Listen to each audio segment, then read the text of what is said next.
Let's hit this here. Okay, so we at the Mass People Library in the virtual branch are so pleased that Jonathan is able to come down today virtually to give us the legends of the legend of Sleepy Hollow, because everybody loves Halloween. It is a very festive time of year and a very great time of year to be extremely spooky. So that said, I turn that over to our presenter, good sir. Well, thank you, Lee. I'm honored to be here, and thanks for joining me here in this little film version that we're doing on Zoom for the Massapequa Library of Legends of the Legend of Sleepy Hollow.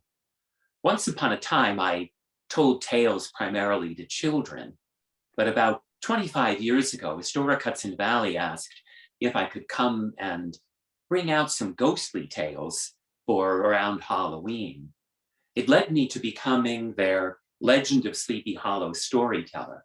About a dozen years ago, they moved me into the setting of the tale, the old Dutch church. They began building it in 1685. And there's evidence the iconic character, the Headless Horseman, is indeed buried in the Sleepy Hollow Cemetery near the old Dutch church. Still, by the way, a consecrated house of worship, I think the 8th longest serving in all of North America.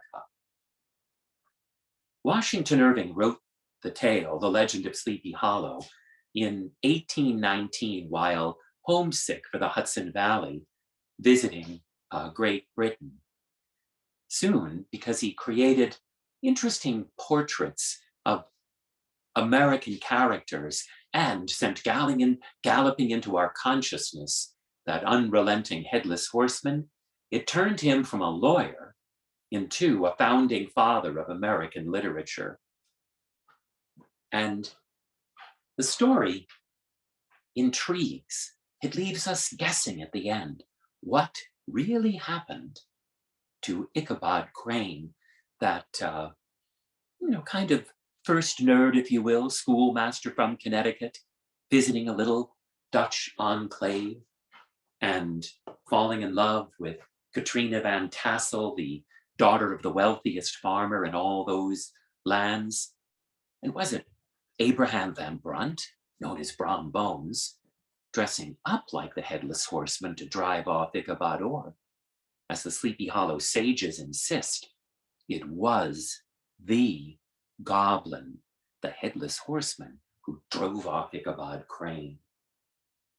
In the very beginning of Irving's legend, and of course a legend is a story based on some truth, we learn Sleepy Hollow abounds with spirits. Maybe it was cursed by a Wecqueesquake chieftain, or maybe a high German witch doctor like Mother Hulda. The story, however, begins with a little bit of a reference to those spirits, mischief makers, on the Hudson River, just above the expansive Tappan Zee. The story of the Imps of Dunderberg. Along the Tappan Zee, sailing out toward Haverstraw, past the place where Henry Hudson believed, I have found the Northwest Passage to China, there lies or looms Dunderberg, above Haverstraw in Rockland County today. Now, it's the gateway to the Hudson Highlands, and in the days of the Dutch, when sloops, those 3-sailed rigs with a movable keelboard and a topsail that's shaped like a tricorn hat. Remember that, you could even make that little tricorn and put it on your head. In those days, sloops were the quickest way to get from New York to Albany. Aboard any sloop, along with cargo, things like cloth, coffee, sugar, rum, you'd find passengers sailing up. It might take them 3-4 days to get to Albany. Take even longer if you took the old Albany Post Road, a bone-jangling experience. Now, once upon these colonial times, a skipper lamented, "The Hudson River, what kind of a position is this for me? I should be sailing across the ocean to London or Paris or Madagascar, but here I am on a sloop going to Albany." Well, up stepped his Dutch-speaking crew, and they said in their accented English, "Skipper, the Hudson holds many a mystery.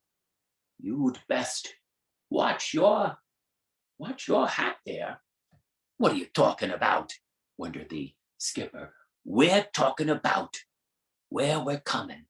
Dunderberg." Well, the skipper looked at the chart and said, "Do you mean Dunderberg?" "That's what we said, Dunderberg. Now, if you don't tip your hat here, skipper, what?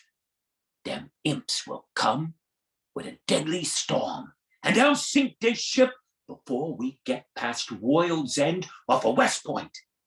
The captain consulted his charts again. "World's End? Yea, at Martyr's Reach. And we'll become martyrs unless you tip your hat." Well, the Hudson in these days of which I speak was navigated through a series of 14 reaches. This one, Martyr's Reach, looked particularly treacherous. "I've been out on the Atlantic. We'll get past Martyrs and any other reach here. Get back to your work. But skipper, you gotta tip your hat." "I'm not tipping my hat." "To what?" "Them imps." "What are imps?" "They're the ghosts of those who have drowned on the Hudson River. And they'll sink this ship and make us into ghosts too, unless you just tip your hat." The skipper refused. And even as he refused, and the men shook their heads and worried,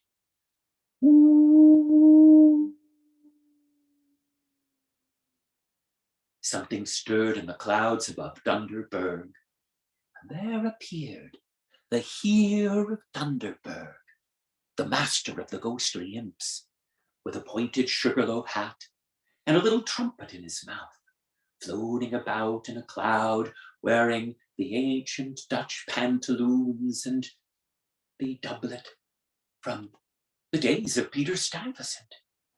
"Do-do, do-do, do-do, do-do." He sounded on that trumpet a clarion call, causing mists to rise from the river. Mists? Well, that's what you'd think if you looked at them quickly. But upon closer scrutiny, you'll find in those mists the forlorn faces of those who've drowned in the Hudson.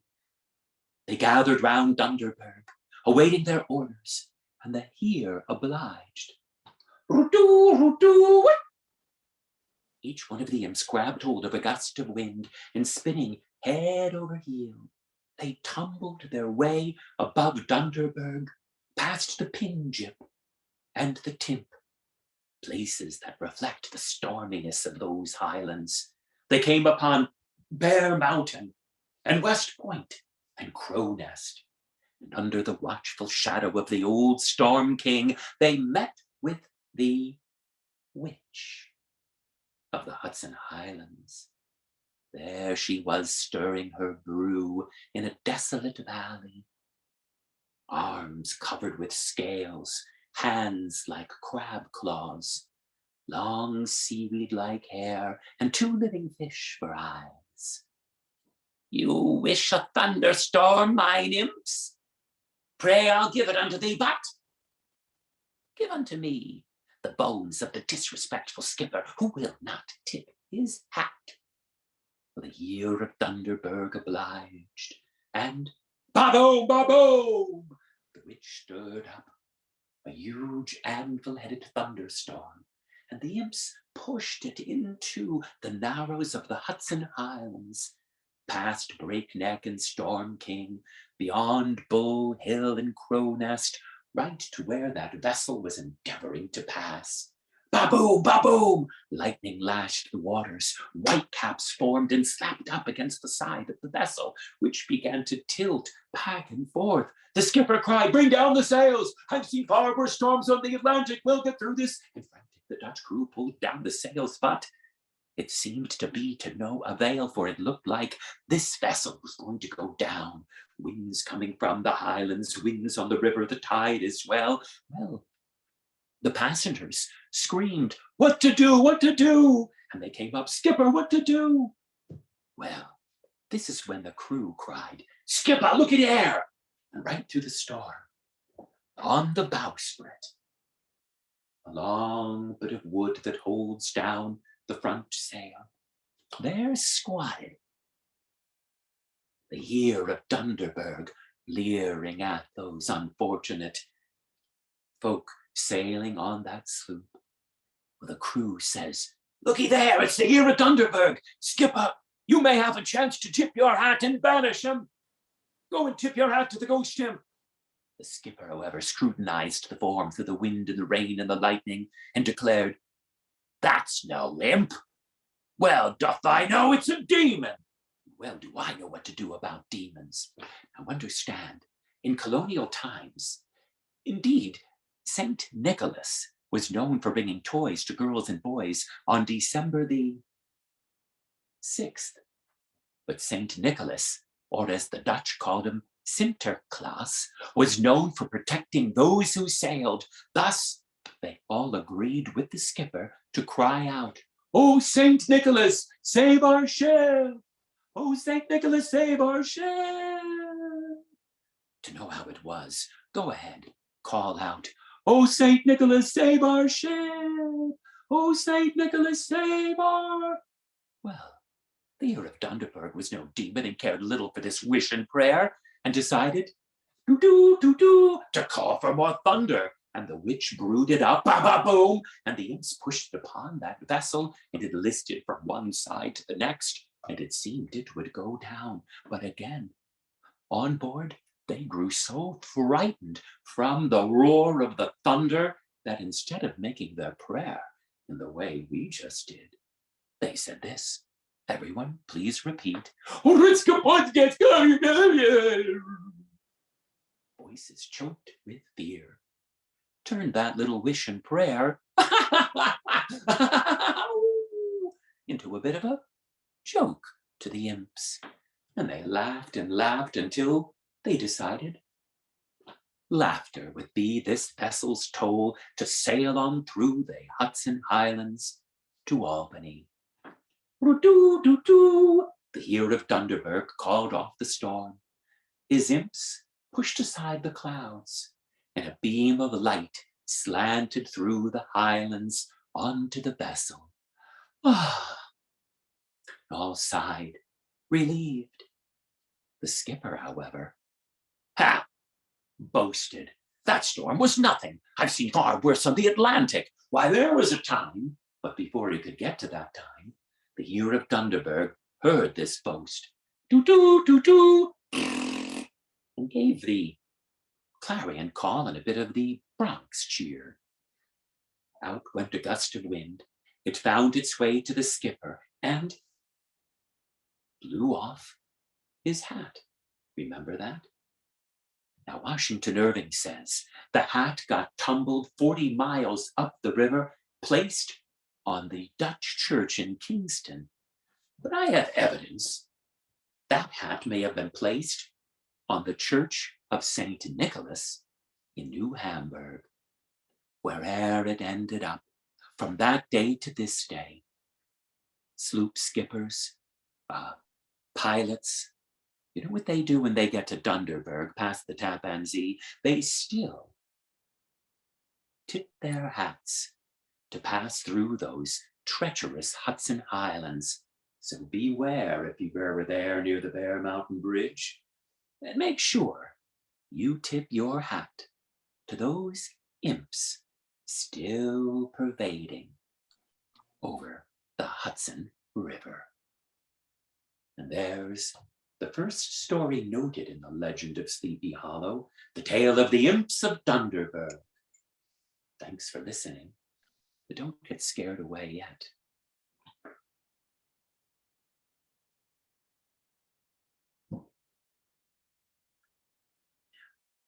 Well, in colonial times, tales got told round and about in Sleepy Hollow and Tarrytown of apparitions of women in white. Here's one of 3 stories of a woman in white who wails. You'll know why. Bum, bum, bum, bum, bum, bum. Bum, bum, bum. After George Washington managed to get his Continental Army and militias to flee, General Howe and his redcoats and Hessians, officers of the British Army sought out a place where they could be quartered. A lieutenant and a major stood on the stoop of a little Dutch farmhouse just above the Tappan Zee. The lieutenant knocked, but the major said, "Watch how it's done." He unlatched the door and just marched in, mud and manure falling off of his boots, announcing, "By the powers granted to us by His Majesty, King George III, we, your protectors, from the rebel horde led by that Mr. Washington, will quarter ourselves in these premises. Serve us, serve your king. Fail to serve, suffer the consequences." Now, hiding behind a barrel of flour, a young woman trembled. She then stepped out. "Oh, there you are. Why didn't you come forward?" "I was much afeard." "You've nothing to fear from the king's officers." "Indeed. Pray, what must I do?" she said, worried that if she didn't serve, why, they'd burn down her house. Her 2 brothers were away, one fighting for George Washington, the other for, well, the king. And there she was, trembling. Well, the major sat down and lifted up his foot, and the young woman gripped the boots, mud and manure squeezing between her fingers, but she managed to pull it off. The lieutenant, however, upon seeing this, went outside to remove his own boots. This was the first act of kindness between the British lieutenant and the American young farm woman. Well, that General Howe fought like a game of chess. He hoped the size and power of his army would just intimidate the likes of General Washington into surrendering, but meanwhile he would move his army and wait, maybe play a game of chess, maybe flirt with an officer's wife, have a sip of claret. But all of that gave the lieutenant and the young woman a chance to get to know one another. Often they'd be seen walking along the expansive banks of the Tappan Zee, animated in conversation. Well, the blacksmith, coming into the local Tarrytown tavern, exclaimed, "I saw that young woman out there with that redcoat, holding hands." Well, the alewife, serving him up a brew, said, "Holding hands? I saw the 2 of them kissing. No good'll come of it." Well, eventually there came a messenger. "Sirs, you're to report to Dobbs's Ferry, to go across Hudson's River, to chase Mr. Washington and the rebel horde into New Jersey." "Sir." "Well, there it is, Lieutenant. You have your orders. Why don't you bid farewell to your American wench and give her a kiss, mwah, from me?" Well, the lieutenant called to, now, his beloved. He said, "Come with me." Now they went up to a place known as Raven Rock. Back in these days of the dark times of the Revolution, most of the trees had been cut, and you could see out to the Tappan Zee. And there upon this great crag, the lieutenant got on bended knee and begged, "Wilt thou marry me? Promise, and in 2 months' time, I'll come sailing up the Tappan Zee with a white topsail. When you see that topsail, come at once to Tarrytown. There I'll take you away to the city and we'll marry." And she said, "Oh, by our love we shall. I'll be here, and I'll be in a wedding dress." They believed by their love they'd be safe. Of course, Shakespeare could have told them, "The course to true love never did run smooth." Well, the young woman, however, gathered up scraps of white cloth, hard to come by in those war-torn times, and she stitched together a gown of white. Meanwhile, the lieutenant went off to battle. Was he in Trenton? Was he at the Delaware when Washington crossed? I know not, but I do know this. The blacksmith in the tavern and the alewife insisted, he won't come for you, and if he does, he'll just steal some kisses. No, my beloved will come for me, said she, whilst she sewed. But when the 2 months passed, she went on the exact date up to Raven Rock and looked out. But on the Tappan Zee, there came no white-sailed sloop. Instead,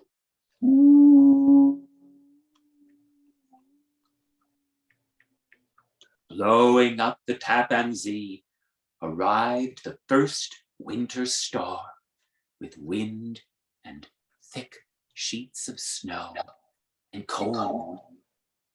Well, there it was. The young woman looked into the storm and thought she saw a sail, and when she did, she called, my beloved, is that you? Are you coming for me? Oh, maybe it's just a white cap.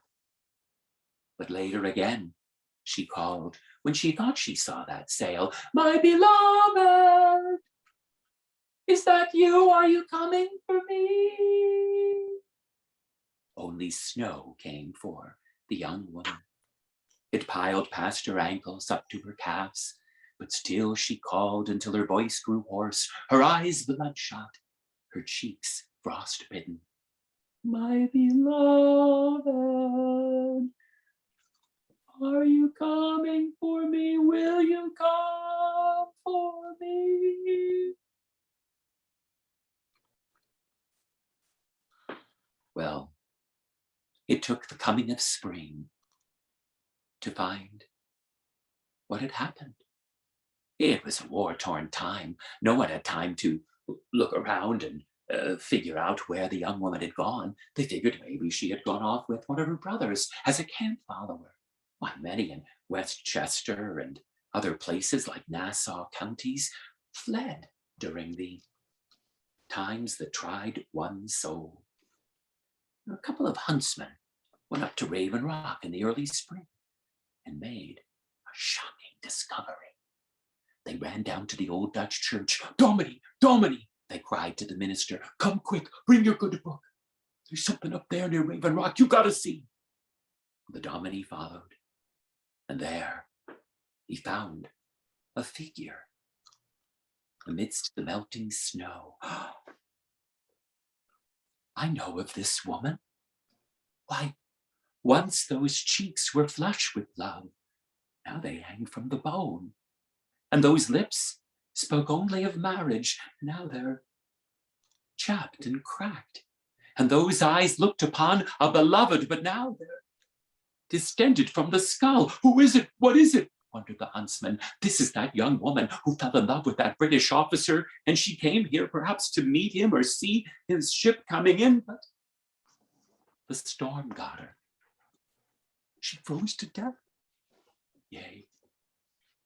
Come. What? We must take the body and put it to rest. And the huntsman and the Dominie turned the wedding dress into a funeral gown. They carried the body down to the old Dutch church and they put it into the ground. The body rested amidst the worms, but by the spells of Sleepy Hollow and love, the spirit of this love-struck young woman rises up. It takes on a gossamer form, and you hear her voice before storms, calling for him. My beloved, will you come for me? The voice waxes and wanes in the wind, whilst it implores, my beloved, will you come for me? if you hear the voice, don't jump like some of you just did. Just feel a little sorrow for that wailing woman in white still haunting Sleepy Hollow. Thank you.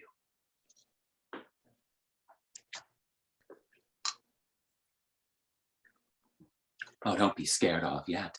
I've yet to tell you of the origin of that galloping goblin himself. First, however,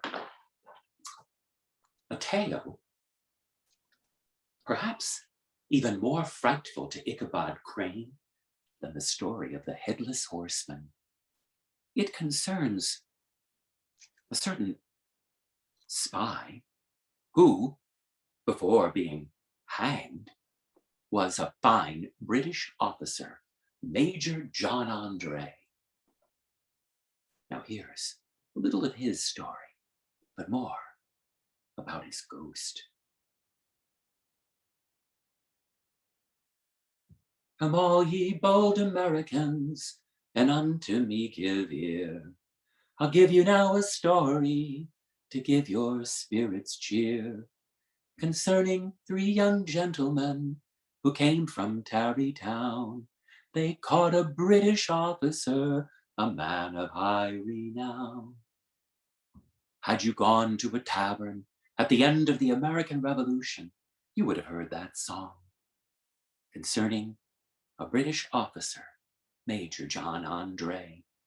He had been ordered to rendezvous with America's finest fighting general, the hero of Valcour Island and the battles of Quebec City and Montreal, and especially the Battle of Saratoga, General Benedict Arnold. He had taken up the position as commander of America's fortress at West Point. Frustration, however, with the revolution and the way it was being run, however, led him to listen to his wife, Peggy Shippen, who suggested, "These Americans are not going to win. You'd best be on the side of the king. Why, you could become Viceroy of North America." So she convinced him to conspire to give West Point and the revolution over to the British. And Peggy convinced Benedict Arnold to meet with Major John Andre. In the shadows of the Hudson Highlands, they spoke in September of 1780, and then Benedict Arnold presented the plans to West Point. I'll weaken it, and then the king's vessels can sail up and take the fortress, and this bloody revolution will be over. Oh no, I mustn't take plans. Why, I have orders not to do so. Well, you take this pass. You'll be able to get through any of my outposts. Are you quite sure? Wondered Andre. Yes, I'm sure. And use the name John Anderson. I shall, Gustavus. And with that, Major John Andre took plans for West Point and stuck them into his stockings and went back to a fellow by the name of Joshua Head Smith, who wanted to row Andre down to the British vessel, the Vulture, near Croton Point, but boom, boom! Why, a cannon hauled in by, it was said to be a slave and a servant, fired on the vessel, and it fled. So Smith had to row Andre across the Hudson, again against orders. He didn't stay in the place he was supposed to, defying orders. And Smith, who was supposed to escort Andre from around and about Peekskill all the way down to Dobbs's Ferry, where the British held the territory, from Dobbs's Ferry and Westchester through the Bronx, through Manhattan. But that didn't happen. Andre had to ride alone. When he arrived at Sleepy Hollow, he found standing on the post road a fellow with a musket and a green Hessian's military coat. Recognizing the coat as the Allied army of the Hessians fighting with the British against the rebelling Americans, when the fellow with the green Hessian's coat called, "What party are you from?"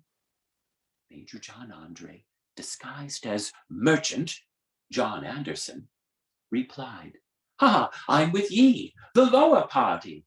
Lower, meaning lower Westchester in New York City. "Well, come on, boys, we've got one," cried this fellow with the gun, named John Paulding. He was looking for cowboys with a couple of buddies of his. Cowboys would steal cows from loyal, patriotic American farmers and sell them down to the British in the city. Well, out comes Isaac Van Wart and David Williams, and they walk right over to Andre, and they kind of dismount him. "Oh, please, gentlemen," says Andre, "I have a pass from Benedict Arnold. One must do anything to get through these times." "We're loyal patriots here, not loyal to the king. Now, what do you got?" "I'm a gentleman." "Ah, let's see what you got." Well, they took him down to a little stream. They stripped him, and eventually, after he protested much, found the plans for West Point in his stockings, they brought him to a little outpost, and then sent word to General Washington that they'd caught this fellow. And eventually, through some twists and turns, it was discovered this fellow was not John Anderson, and those plans he didn't, as he said, get picked up whilst he was on the road. They were given to him by Benedict Arnold. Then the spy master for Washington, Benjamin Talmadge, and others like Alexander Hamilton realized that Major John Andre was the real name of this fellow, and he was a spy, though they were much adverse to doing so. They found him after a trial before 14 general officers guilty of espionage. And instead of just hanging him on the spot without a trial, as the British did with Nathan Hale, they brought him out to a gallows after the trial had been settled. And before a couple thousand, Andre, the only one in a red coat, saw all gathered. He went round to the likes of Hamilton and Talmadge and others, and thanked them for the kind treatment they had given him whilst he was their prisoner. And Talmadge and the others, as reported from those at the scene, were said to have wept at the nobility of Major John Andre. And he indeed, as many said, faced the gallows, bravely putting the noose round his own neck, and said, "It will be but a momentary pang, and let all witnessing the occasion of my death see that I meet my fate." A brave man. And then the last things he heard, the last shrieks and cries filling his ears as the rope broke his neck and strangled him, were, "Set Major Andre free! Hang Benedict Arnold!" They buried Andre's body in New Jersey, where he was hanged in Old Tappan. But where haunts the ghosts, invited to haunt in Sleepy Hollow. Before the dawn, Andre's spirit manifests as an invisible, tragical ghost drifting around, murmuring, "Why did they hang me? Not Benedict Arnold?" Now, reports have come to me. There's a way to fend off that frightful voice, who, too, has an icy hand it wants to put upon your shoulder. Now, to dispatch that ghost, what you do is this. If you hear the disembodied voice muttering, "Why did they hang me? Not Benedict Arnold," use the words used to stop Andre, uttered by John Paulding. "What party are you from?" And the ghost will go. If you don't say it, the ghost will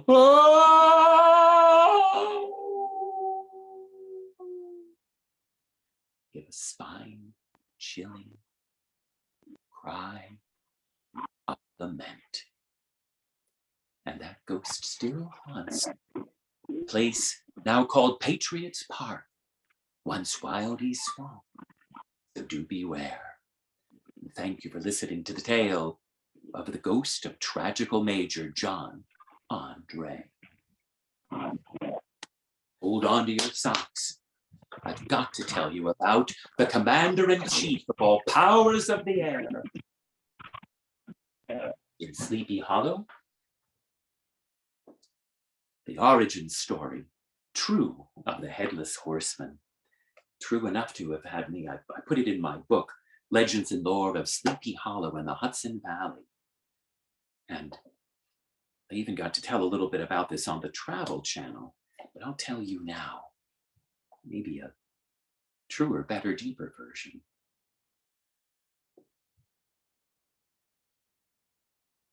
George Washington, hunkered down upon Chatterton's Hill, above the Quaropus, the White Plains, a bit of a swamp in central Westchester.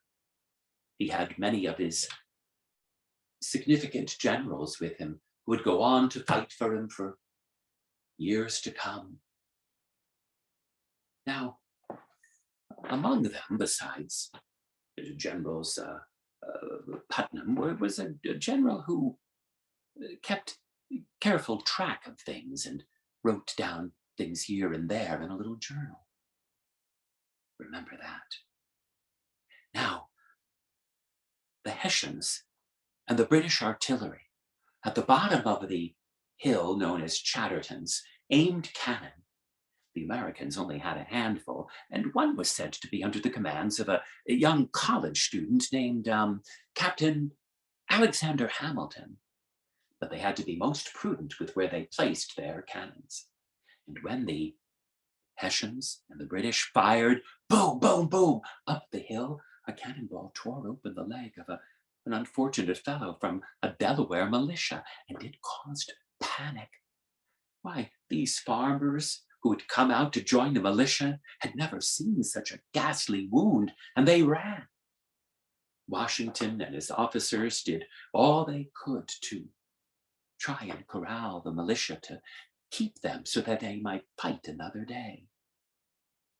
Well, the Battle of White Plains was rather a draw, and Washington withdrew and kept his army intact. And that meant, well, he would fight another day for the glorious cause of American independence, and there is victory in that. But the British, especially General Sir Henry Clinton, they thought, we should do this. These Americans, they know nothing of proper warfare. They fire at us from behind stone walls, are cowardly. And we should do the same. We should attack their camp at night. And Generals Howe and the others agreed. But then a godsend, a rain came around the night of, well, Halloween. And with wet powder, you can't have a battle in 1780. Well, the next morning, the British wanted to determine where are the American cannon. So they sent out some of their Hessians, and they sent one by the name of Christian Ragne, brump, brump, brump, brump, brump, out on his horse.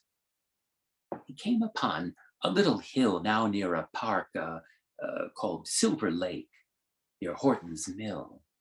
And there he discovered a cannon manned by a Lieutenant Fenno, who may have been under the command of Alexander Hamilton. Well, when Ragne came riding up, ba-dum, ba-dum, ba-dum, much to his surprise and chagrin, the Americans had kept the powder for that cannon dry, and they heated up the cannonball until it would glow like a pumpkin. They rolled it into the barrel, boom! And the 12-pound shot whistled through the air, and as the general reported in his journal, the cannonball brought down the Hessian trooper and his horse. And that's the smoking cannon. of the Headless Horseman. Because you see, the general went on to write, the cannonball carried away the Hessian's head. Now, say you were around there, a farmer who'd never gone past the farm and saw someone not just having their leg opened up, but their head carried away. Oh dear, oh dread you'd remember that. The tale of the decapitated Hessian spread round and about. Years later, a teen, a precocious lad, who drank in stories like some would drink in cider, came round into the region of Sleepy Hollow. He began to listen to tales from everyone in the tavern, to a runaway slave, to a native guide of this decapitated Hessian whose spirit rises up from the environs of the Sleepy Hollow Cemetery and scours the roads, seeking that missing head, unable to rest until it finds it. Now that teen tale gatherer was, of course, Washington Irving. And over the years, he accumulated other such stories. And when he went to England in 1815, his fame preceded him. See, he had written a book called Dietrich Knickerbocker's History of Old New York, and it fell into the hands of Britain's most famed writer, Sir Walter Scott, who invited young Washington Irving to come and visit in Abbotsford, and there, "Hey, why don't you go and read some of me books here? The German fairy tales are quite compelling. And there's one that I adapted too, one of the Märchen. Hey, you'll enjoy it, called the Jung Wildhäger, or the Young Wild Huntsman." Washington Irving read those German fairy tales and the Scottish author's story as well. He read an author named Robbie Burns, who wrote about Tam O'Shanter, about a fellow who escapes various ghosts till he gets to cross over a certain church bridge. Washington Irving also thought about some of the Dutch characters he met along the Hudson Valley. They were a bit afraid of those Connecticut Yankees coming in. He thought too about a Connecticut Yankee schoolmaster who told him, "Oh, when I fell in love with a Dutch girl, they tried to chase me off by dressing up like some kind of a ghost. I mean, they dressed up like a ghost to chase me away." That fellow Jesse Merwin's story made an impression on Washington Irving. He brought all these stories and customs together and wove into the legend of Sleepy Hollow. Was it that galloping goblin who chased off Ichabod, or was it Brom Bones who chased away the Yankee schoolmaster? Washington Irving didn't exactly let us know, but now I'm telling you, my friends, there was, at the Battle of White Plains, around at Halloween, a Hessian soldier who got decapitated and originated the legend of Sleepy Hollow. Last, I have the privilege of performing that legend in Sleepy Hollow through the month of October at the old Dutch church or Sunnyside. And people still come up to me today and ask, "Is the goblin out there?" I don't rightly know, but I do know some of the people insist, "Oh yes, that goblin is still riding round those roads, seeking what it wants most, its missing head." And now you know the origin story of the legend of Sleepy Hollow. Again, if you'd like to learn more, my book will tell. You can send me an email, jonathankruk@gmail.com, and I'll send it to you. And if you send yourself up to Sleepy Hollow, you might send yourself into the gallop of the Headless Horseman, or the moaning of Andre, the wailing of the woman in white, or the storms of the ghost imps of Dunderberg. Thanks to the Massapequa Library, to Lee Gundel, who brought me here, and thanks most of all for listening here today. I'm Jonathan Kruk. Fare thee well. Thanks so much. Thanks so much for such a wonderful presentation. You're welcome. Have a great day and happy Halloween to everyone. Happy Halloween. Take care. Bye-bye.